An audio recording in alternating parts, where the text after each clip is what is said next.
Madan, somehow you're muted. You're muted. Did I mute you? Or Matt, I think you must have muted him, Matora. sorry, I have to unmute you. Sorry, let's start again. Shit, Start sorry again, about that. cancel that. No, I'm not going to start recording again. It will get confusing. Okay, here we go. Technical hitch there. Yeah. Could you get rid of well, yourself, Dina? Dina, you got your funny weird cow thing there. I'm gonna have to. well, I'm gonna ask. you know, it doesn't matter that much, Matura, because it's not seen on the No, final no, no, thing. no, no. Just ignore it. I'm changing my settings. I'm in the middle of changing my I settings. don't want to start I'm the changing my avatar. Well, you just have to deal with it. You No, don't want it. No, We've already started recording, so we I have know, to but carry on. just delete the video. Just stop your video. Who? Dina. That is what happens when he stops his video. No. Oh, that's Bert. Oh, no, he's not. He's. Well, let him just sort it out because we're recording. I don't. Oh, there. I got rid of you. Okay, bye. Okay. Okay. So, greetings, all the thirsty listeners for Hari Katha, the nectar of Hari Katha. Pibanti de Bhagavata Atmana Satam Kathamritam Shravana Puteshu Sambritam Punantite Vishaya Vidushitashayam Rajanti Tatcharana Saroruhantikam. So they who drink through the vessels of their ears the nectar of the deeds of Hari, beloved to the heart, undergo a reformation in mind, and cleansed and purged of all ignorance, proceed to the lotus feet of him. So we have ventured on to the 10th canto. We're now on chapter 9, but before I proceed, I'll just give you a quick overview of what we've already had. So with the first chapter, we had the gods in council hold debate.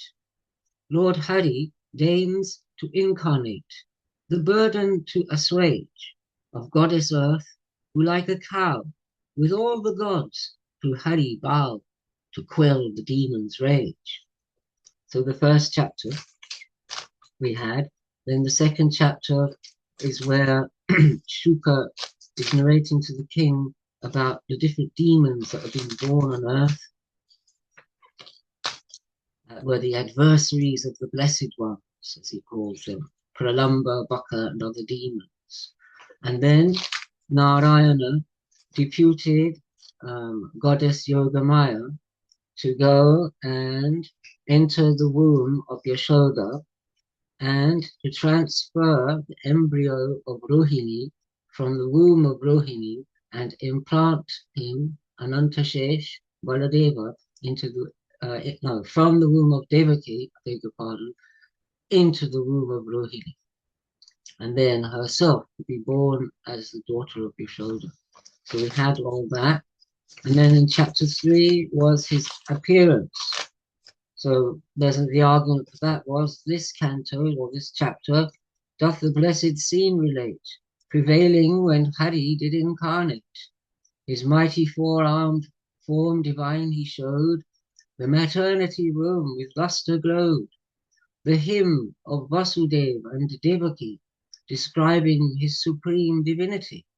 Krishna reveals how in the days of yore he was incarnate from them twice before. Vasudeva bears child Krishna away and to the home of Nanda does convey.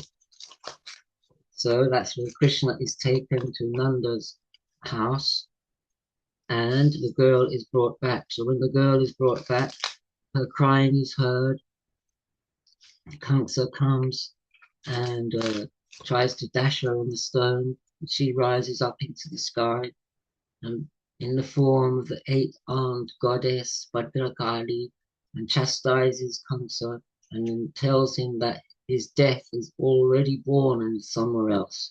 So then the next morning he meets with all his evil ministers and they contrive a plan to go and kill all the newborn children up to the 10 days, and that's what they then do.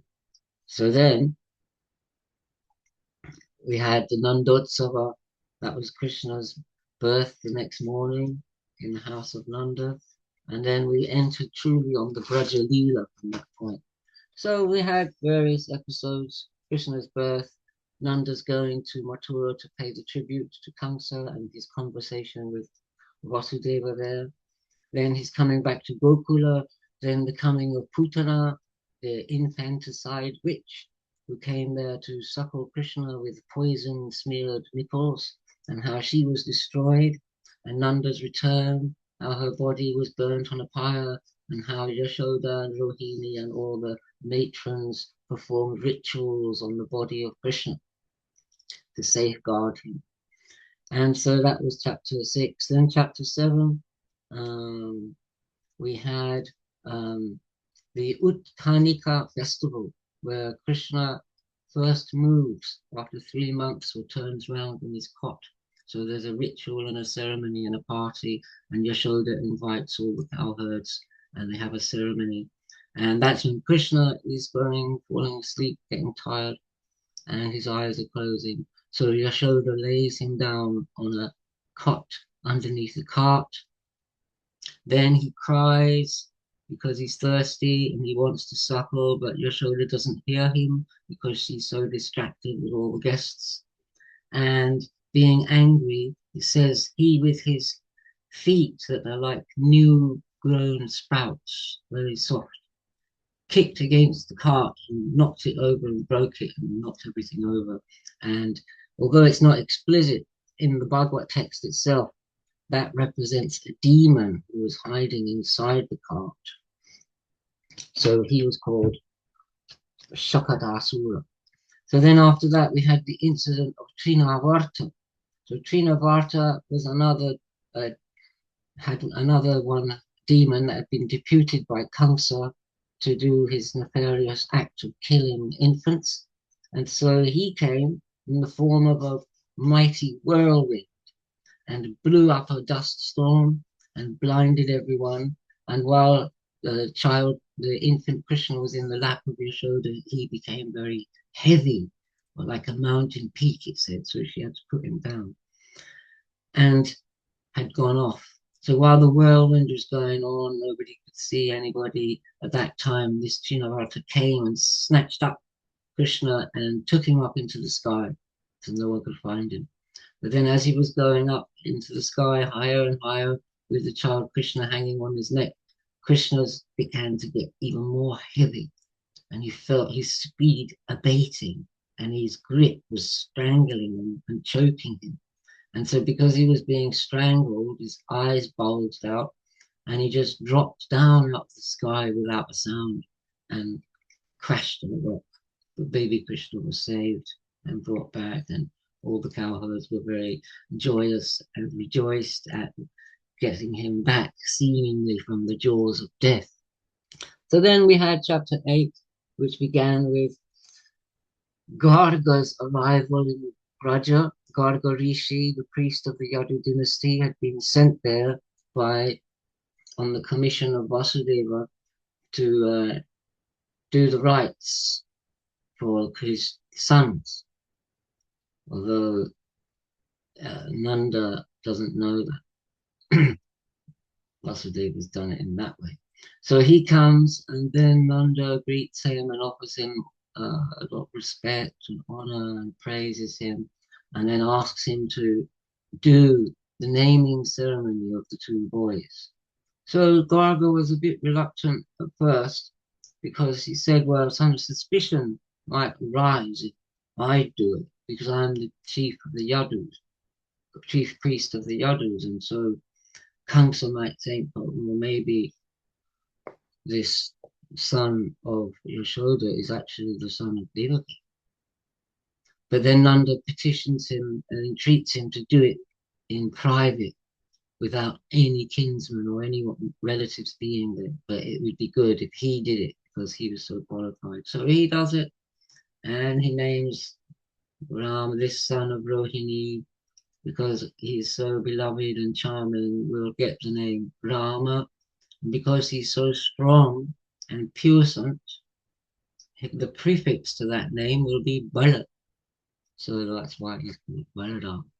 And also because he unites dissensions amongst Yadus and different families, he will be called Sankarshan. So anyway, we had all that. Then there was some funny child exploits of Krishna. First, he's crawling around in the mud and going off to a distance and coming back. And then they began to move around on their feet, not crawling on their hands and knees anymore. And then they began to have lots of fun with their friends. Then cowherd damsels, the gopis, come to Yashoda to complain about Krishna's conduct and all the things he gets up to. So that was really pleasant to read that. So anyway, we proceeded to the end of that chapter. So now we're on chapter 9. So before, that was a bit long introduction, I know. Before I begin, I'll say Mangalacharan.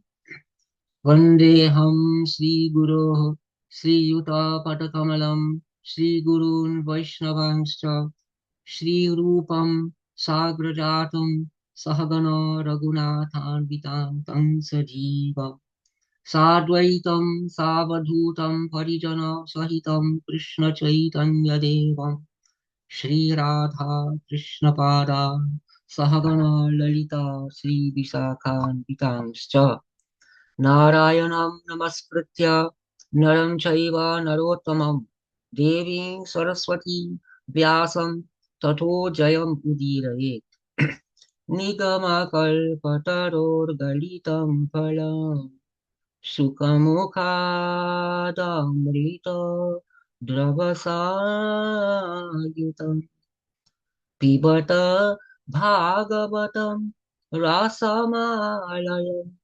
Muhuraho Rasika Bhuvi Bhavukaha. Ripe fruit from scripture's wish-fulfilling tree. Drink deep this nut, distilled from Shuka's lips, eloquently. Drink deep this Bhagavata, pure rapture's store, ye connoisseurs on earth forevermore. So, Om Namo Bhagavati Vasudevaya. Chapter 9 of the 10th canto. Sri Shuka said, one day, Yashoda, Nanda's pious spouse, set maids to divers tasks within the house, while she herself, the cowherd's noble queen, labored with love to churn the curds and cream. And as she churned, in song she did rehearse the childhood deeds of her dear son in verse. A yellow raiment round her sturdy thighs was girt about her waist with golden ties, and while the churning rod she pulled and pressed, milk trickled from her oscillating breast. Her bangles, clashing, made a tinkling sound. The flowers from her hair fell to the ground. The motion of the churning and the pace made perspiration drip down from her face. Her ear pendants were swinging to and fro. Her sable tresses reflected their glow. Such was the sight of the blessed cowherd queen, while she, delighted, sat to churn the cream.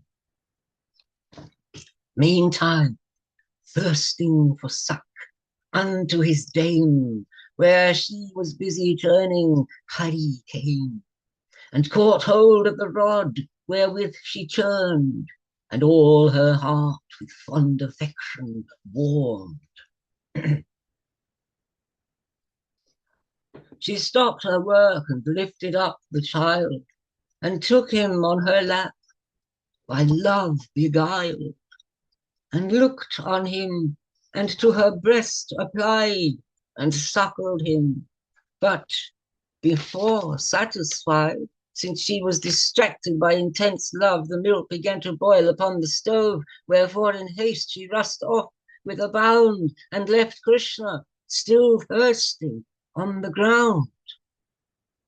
Incensed, he bites his lips in rage and cries, which brightens the red luster of his eyes. Indignant then, he took a stone and dashed the stone against the jars. The jars were smashed. With feigning tears, in some sequestered nook, he sat him down and lumps of butter took. Meantime, removing the milk, boiling hot, the mother had returned to the same spot, and though she looked for him, she saw him not. Then, seeing the broken vessels, she thought and smiled, knowing well who the deed had brought.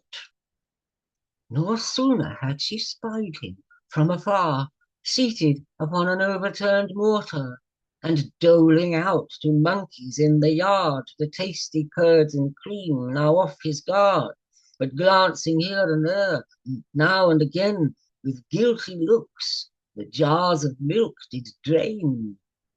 Thus with cautious, silent steps, the dame then little by little to that spot came.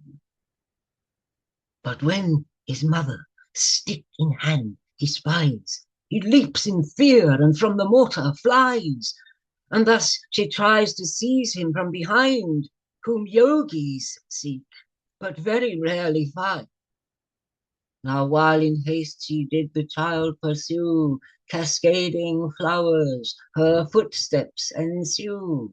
Impeded by her bulky breasts and thighs, she hastes behind to catch the culprit tries, and when she did the chance to grab him find, she caught hold of him tightly from behind.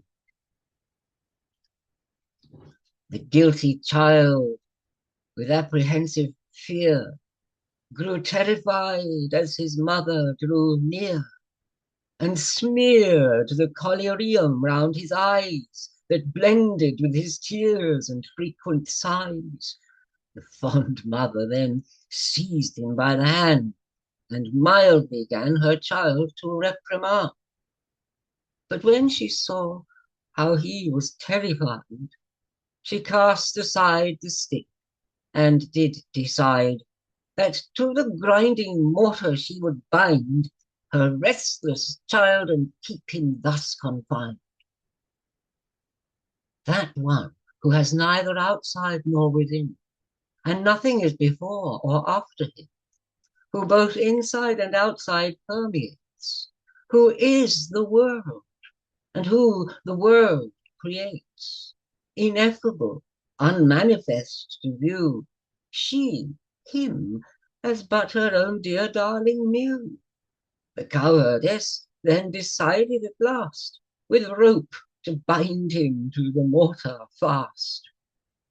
To this expedient she did resort, to bind the offender, but still too short, the length of 2 finger phalanges found, and to that rope another rope she bound.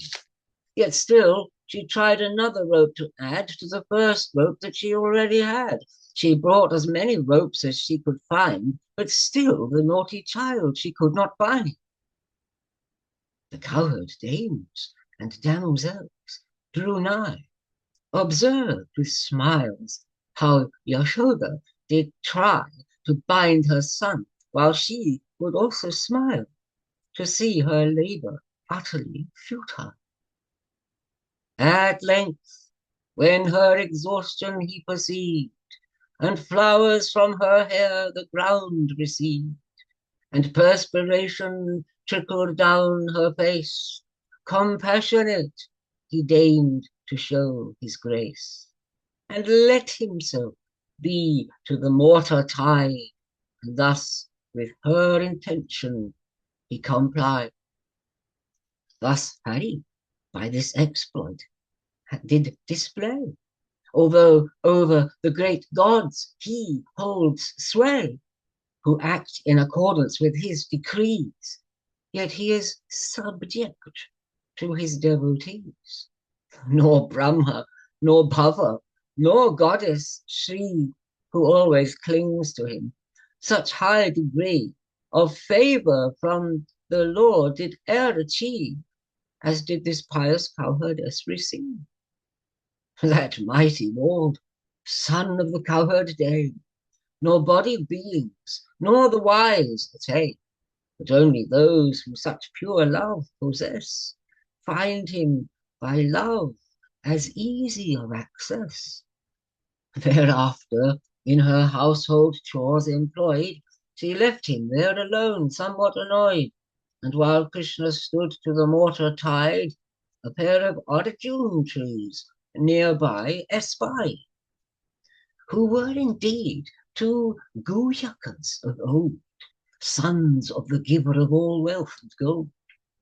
Nalakuvara was well known to fame, the other went by Manigriva's name.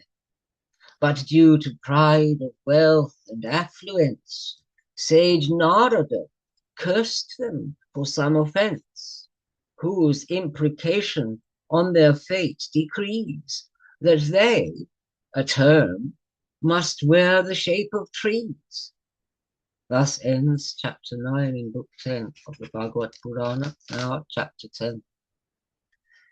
The king said, "What dire offense had these done to provoke the great Narada and his curse invoke? Sure rage is but from ignorance derived.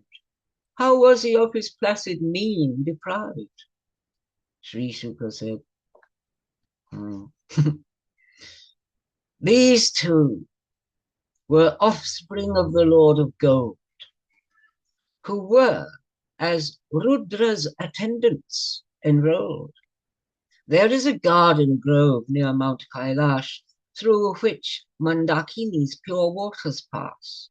There, with a band of nymphs, they roam the wood, who sang their praise, sport within the flood. They enter Ganga's waters, quaffing wine, where clusters of fragrant lotuses shine, and sporting with the nymphs, their pride augments, as elephants with female elephants.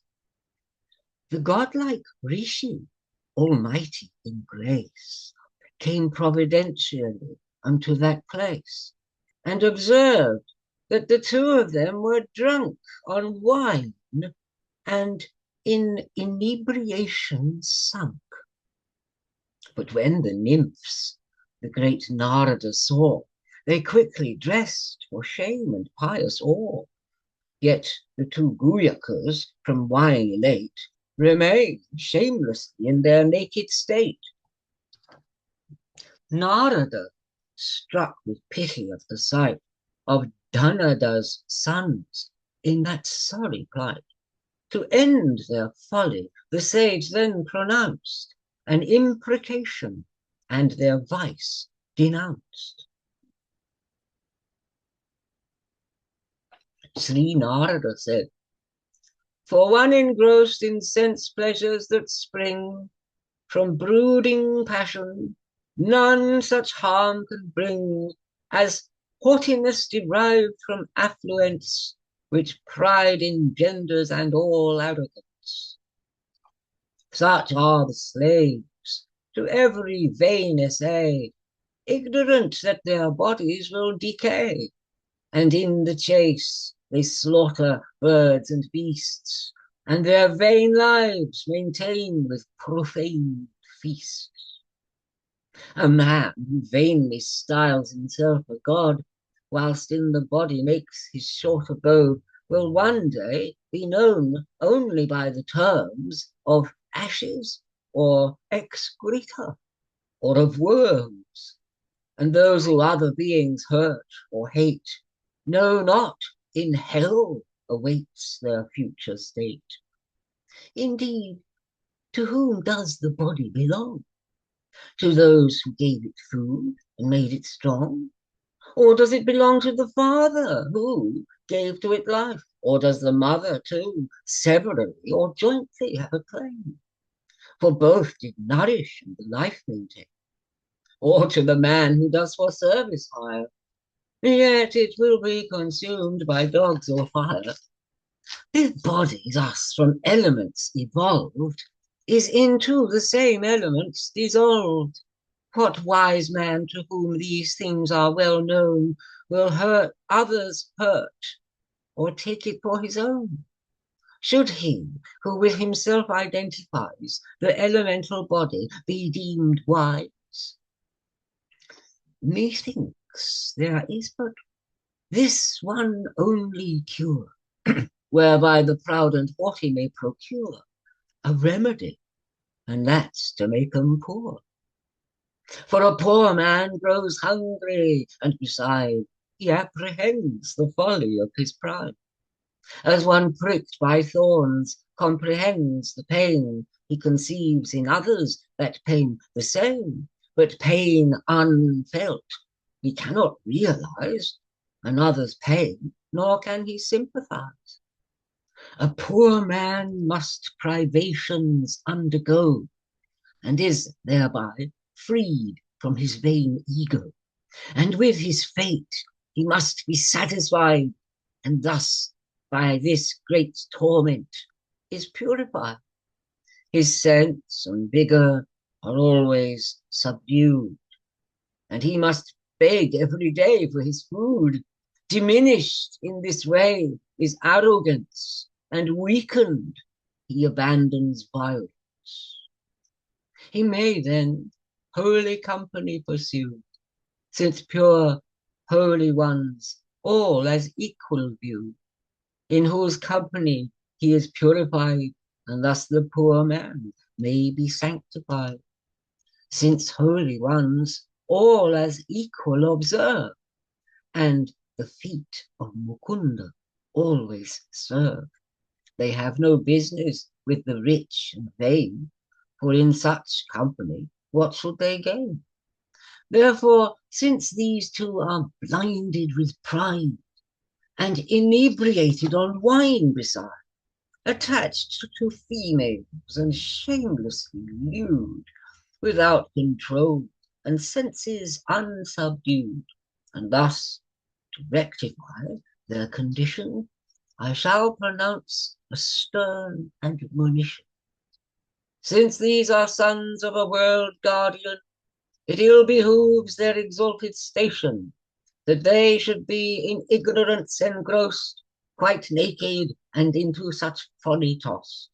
And since they forfeit sense and faculties, let them be transfigured to Arjun trees, and there 100 heavenly years remain, and by my grace their memory retain. Moreover, when Vasudeva appears after 100 celestial years, they shall behold the Lord then face to face, and attain devotion by special grace. They shall thereby regain their former state, and to heaven ascend, released from fate. Sri Shuka said, when thus the godlike sage these words expressed, to Narayana's hermitage he pressed, and Nalakuvara, as fate decrees, and Manigriva become Arjuna trees. Lord Hari, to fulfill the prophecy of the great sage, his foremost devotee, now dragged the mortar to which he was bound toward the Arjun trees across the ground. Now Krishna's thinking, the godlike sage to me is very dear, and these are the sons of Dhanada here, and therefore I shall act accordingly, as Narada sung in his prophecy. In order to fulfill Narada's song, he pulled the mortar by the rope along, and as the trees were by the mortar struck, it was between the trees obliquely stuck. The child exhibited his potent might, although with rope his belly was bound tight. With irresistible force, the roots quake, the branches quiver, and the leaves all shake. Then down the trees came crashing to the ground, which raised a loud and horrifying sound. Then straight 2 handsome beings forward strode, who had within the forms of trees abode, and to Krishna with palms together pressed, head bowed, high praises unto him addressed. So they said, Nalakula and Manigurga got back their forms. Oh, Krishna, Krishna, supreme yogi great, primal Lord who doth nature antedate. The learned Brahmins your cosmic form view, and know cause and effect proceed from you. You are the one, and in all beings abide, and over bodies and senses preside. All as inexorable time you are control. You are Vishnu, imperishable soul.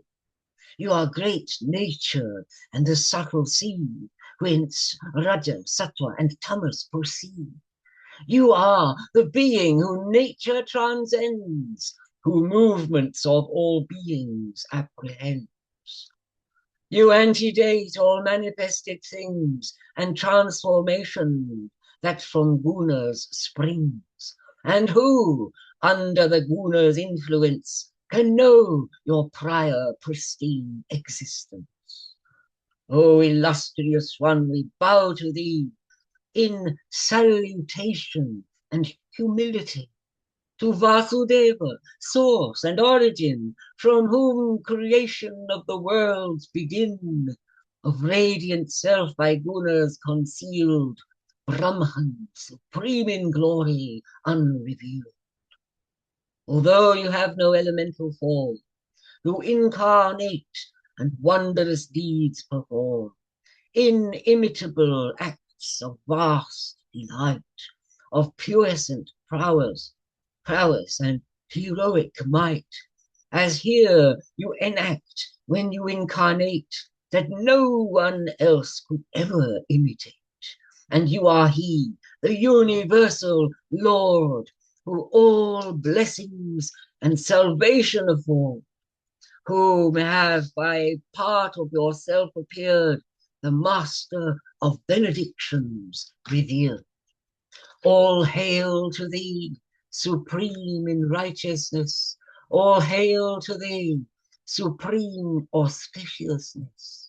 To Vasudeva, placid and sublime. All hail to the chief of Yadu's line. As servants of your follower we sue, and now request, O great one, leave from you. It was by the sage's favor and grace that we have seen the great one face to face. Now may our speech your attributes proclaim, our ears hear tidings of your spotless fame, our hands and acts to your service resigned, and in our minds may your feet be enshrined. Since you in all and everywhere pervade, may our salutation to all be made, and may we have the true insight to see how devotees constitute your body. Sri Shuka said, thus the true gods glorified his high fame and praised by Sankirtan, his holy name. The Almighty, Lord of Gokula height, still bound up by rope to the mortar tight, a charming smile upon his face displayed, and to the 2 handsome Guyakas said, the illustrious one said, I am aware of the antecedent, the which has occasioned this incident, how by the great Rishi compassionate, although you were blind and inebriate. A curse was denounced upon both of you, from which your present fortune doth ensue.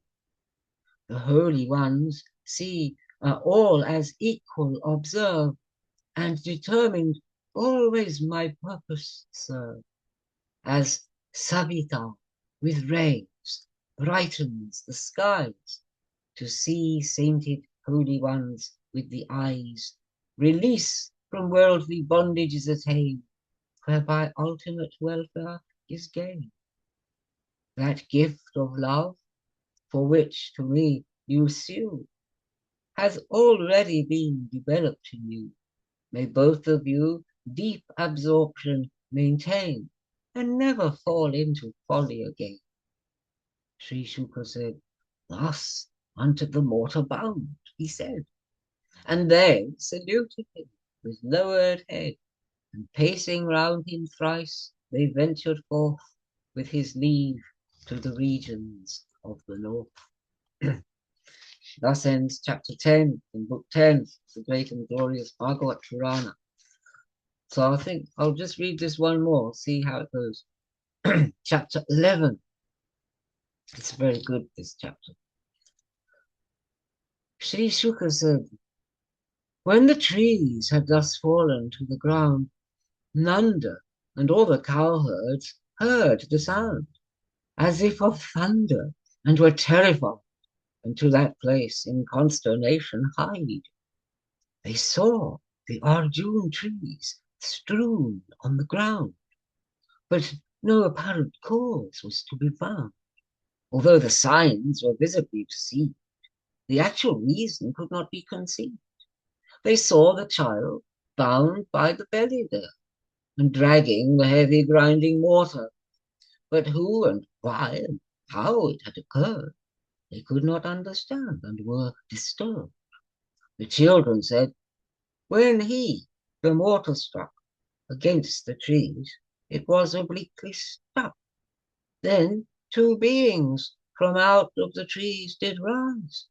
Indeed, we have seen this with our own eyes.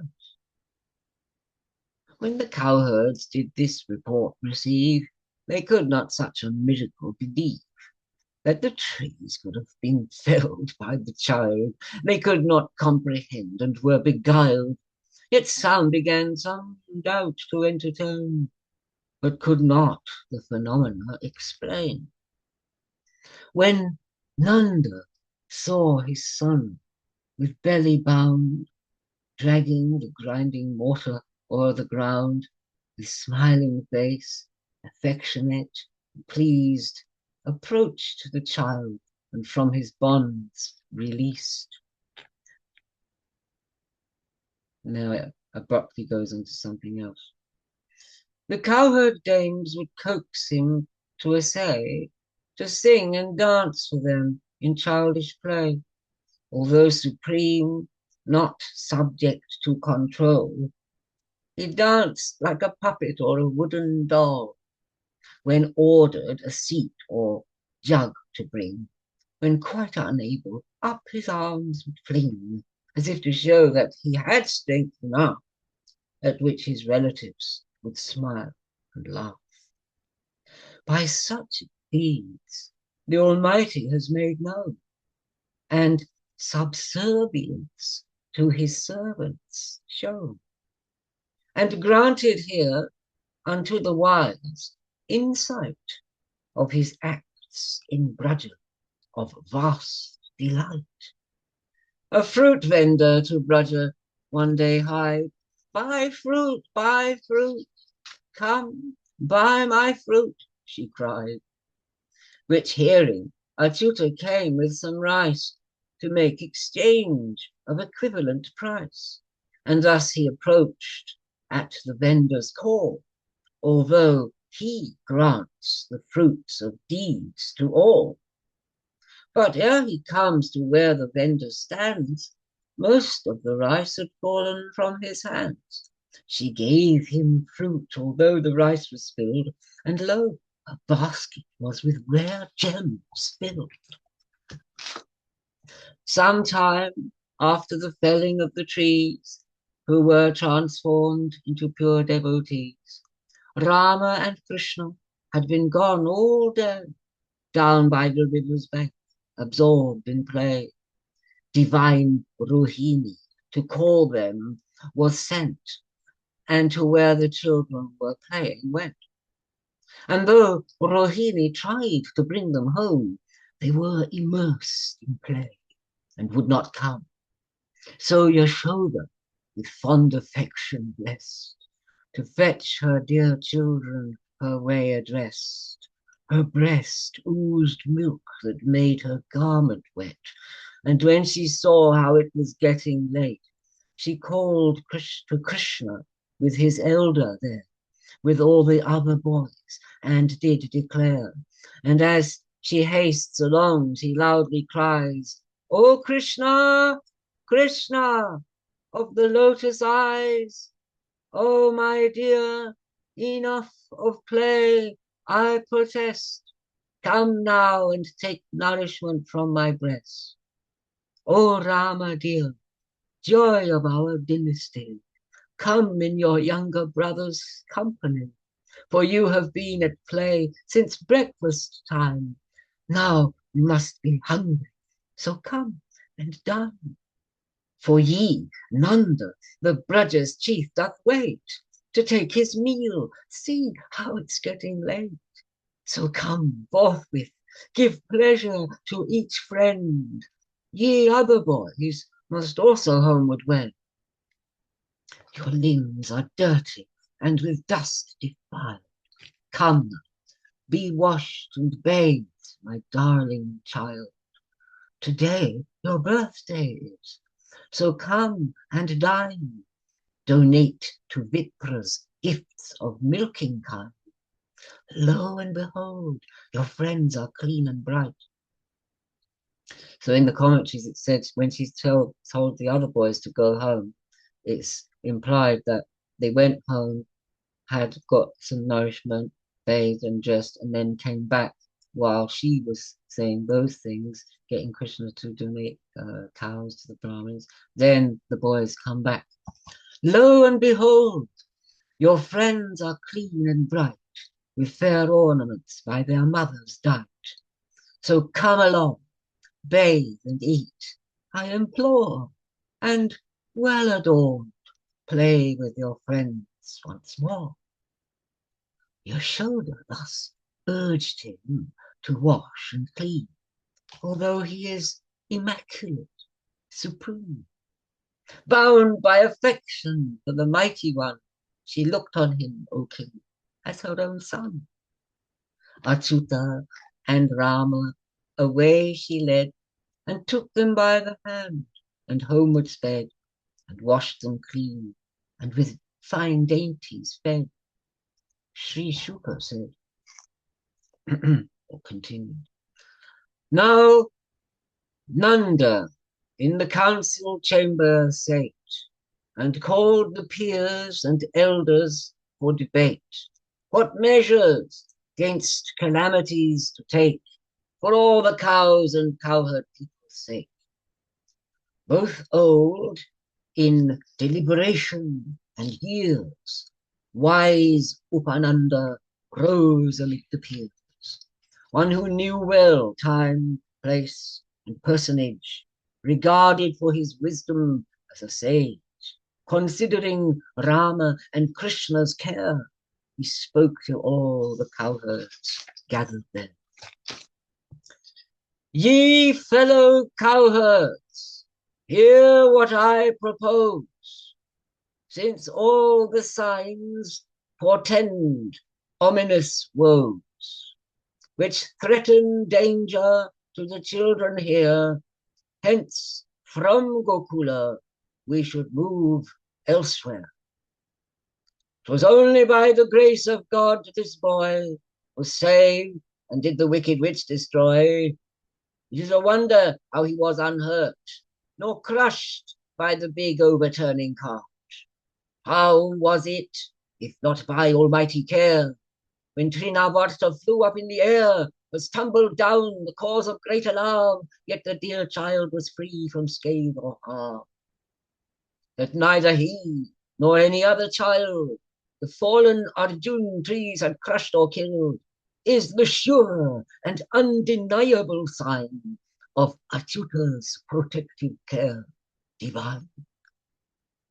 Before that ominous calamity occurs, we should in all propriety, with all the cattle wealth and each family, migrate with all the cowherd colony.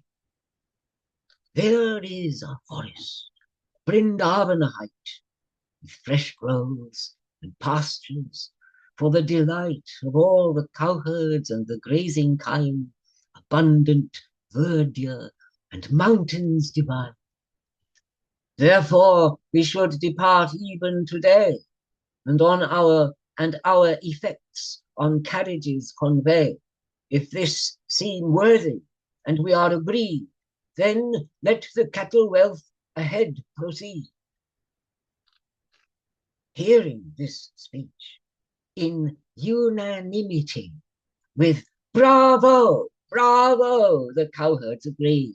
Then their wains with all their possessions load, and foregather, ready to take the road. They mounted on the carts, the young and old, rejoicing while the wagons onward rolled. And as the caravan did forward wend, the cowherds wield bows and darts to defend. The rolling wains echo, the trumpets blare, and bugle horns resounding fills the air. And thus they proceed along with their store, with herds of cattle moving on before. The cowherd dames in fresh garments were dressed, with vermilion, the vermilion glows upon their breast. Their necks were graced with nishkas, like medallions, and with joy they sing of Krishna's deeds, the wondrous boy. And Yashoda, with Rohini beside, seated upon a single wagon ride, with beautiful Rama and Krishna there, who were delighted their praises to hear. When they had ventured in Vrindavan's bound, they set a camp of wagons half moon round, temporary accommodation rear, where it is pleasant all throughout the year. When Rama and Madhava had surveyed, O king, Vrindavan's beauty, thus displayed, Mount Govardhan, Yamuna's bank they viewed, and were thrilled with love's high beatitude. The brothers train thus in their tender age, in diverse sports and games of boys engaged, delighting the cowherds. Then came the time they be employed in tending the small kine. At no great distance from the settlement, the brothers with the cowherd children went, and while they the small calves to pasture drive, diverse and varied childhood sports contrive. Sometimes they play upon their flutes, and now stones and pebbles in their catapults throw, to knock down fruits that drop upon the ground. Sometimes is heard of their foot bells the sound. Sometimes disguised as bulls they take delight, and roar like bulls, and now play a mock fight. They mimic cries of beasts, and taste the joys, as if they were but ordinary boys. And so, while Rama and Krishna one day upon Yamuna's bank with their friends stray, herding the calves, a wily demon came with foul intent to kill the brothers twain. When Hari saw that demon in calf's form enter the herd, Baladev did inform. Then little by little, as if he knew not where the demon was, he approached the spot. Thereon Krishna, the demon, did assail, seizing both his hind legs and his tail, and spun him dead and threw him to the top of a kapitha tree, whence he did drop, forsaking the form which he had assumed, and his mighty colossal form resumed. His friends, beholding how that he had won the victory, cried, "Bravo and well done!" The gods marveled at their wondrous powers, pelted from heaven celestial flowers. Now the protectors of the world divine became the keepers of the grazing kine, and having in the morning breakfasted, they roamed the pastures and the cattle led. One day the boys their respective herds guide, to let them drink down by the waterside, and while their thirst the cattle eager slake, the boys also of the waters partake.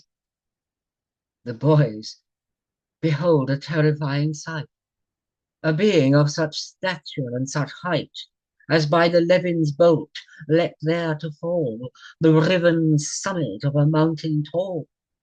He was no other than Bukka by name, assuming the form of a giant crane.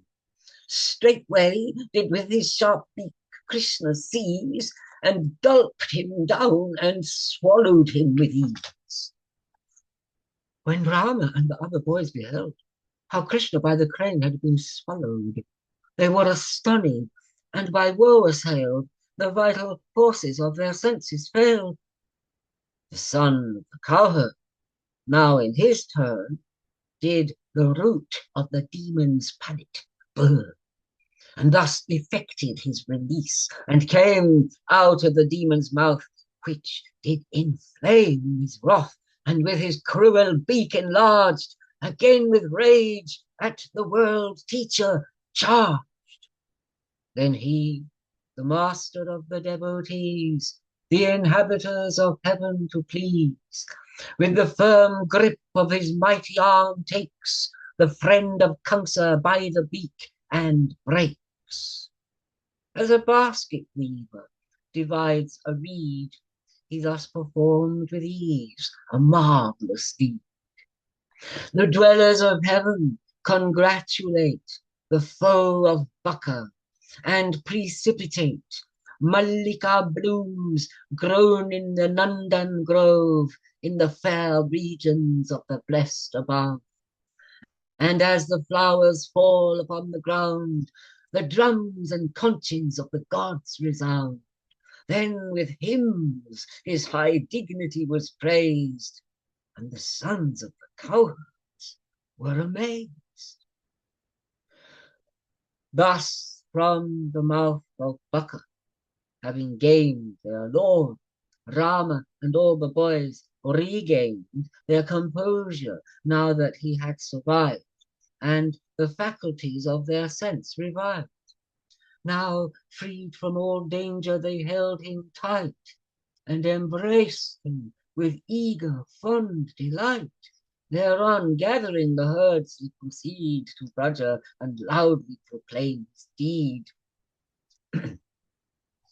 The cowherds and their women, when they heard, by wonder and admiration stirred, as those who from the home of death return, to gaze upon the boys they eager yearn. Ah me, how many times has death contrived to kill this boy, who by grace has survived, that all these causes of fear, not one have death effected, but to death been done, although of fearful aspect, most skilled, they were by their own evil intent killed. What though they with designs wicked conspire, they are consumed as moths rush into fire. And oh, it is no less a wonder too, that wise men's speech should never prove untrue, for all that illustrious Garga said has come to pass, e'en as he predicted. Thus Nanda and all the other cowherd men repeated with delight o'er and again discussions on Rama and Krishna's deeds, which made them to forget their worldly needs. The two boys thus with other children played, as through the tracts of Vrindavan they strayed.